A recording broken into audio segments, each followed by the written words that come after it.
8वां question है काट inverse root 3।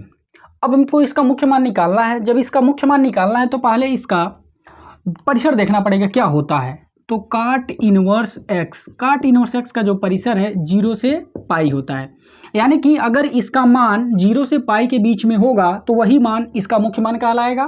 तो देखते हैं कि 0 से पाई के बीच में काट इनवर्स रूट 3 का मान कितना होता है। तो इसको हल कर लेते हैं। काट इनवर्स रूट 3, इसका मान तो बहुत सारे होंगे लेकिन सभी इसके आंसर यानी कि सभी इसके मुख्य मान नहीं कहलाएंगे। मुख्य मान वही कहलाते हैं जो उसके परिसर के अंदर होते हैं। तो 0 से पाई के बीच में इसका जो मान होगा वही इसका मुख्य मान होगा। तो काट कितने अंश का मान कड़ी में 3 होता है। तो काट इनवर्स, जैसा कि हम जानते हैं कि अगर काट का उल्टा हम कर दें तो 10 मिल जाएगा, तो इसका भी उल्टा करना पड़ेगा। इसका उल्टा करेंगे तो 1 कड़ी में 3 और इसका उल्टा किए तो 10 मिला है ना। तो 10 कितने अंश का मान 1 कड़ी में 3 होता है। तो 10 30 अंश का मान होता है और 30 अंश को हम π/6 लिखते हैं। तो जब ये 10 30 अंश का मान है तो इसका उल्टा कर देंगे तो ये इसका उल्टा रूट 3 और इसका उल्टा काट, यानी कि काट 30 अंश का मान कड़ी में 3 होगा।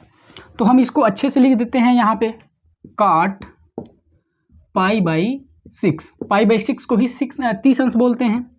अब यहाँ पे काट इनवर्स और यहाँ पर काट है, दोनों खत्म हो जाएगा प्रॉपर्टी से, तो यहाँ पे केवल बचेगा π/6।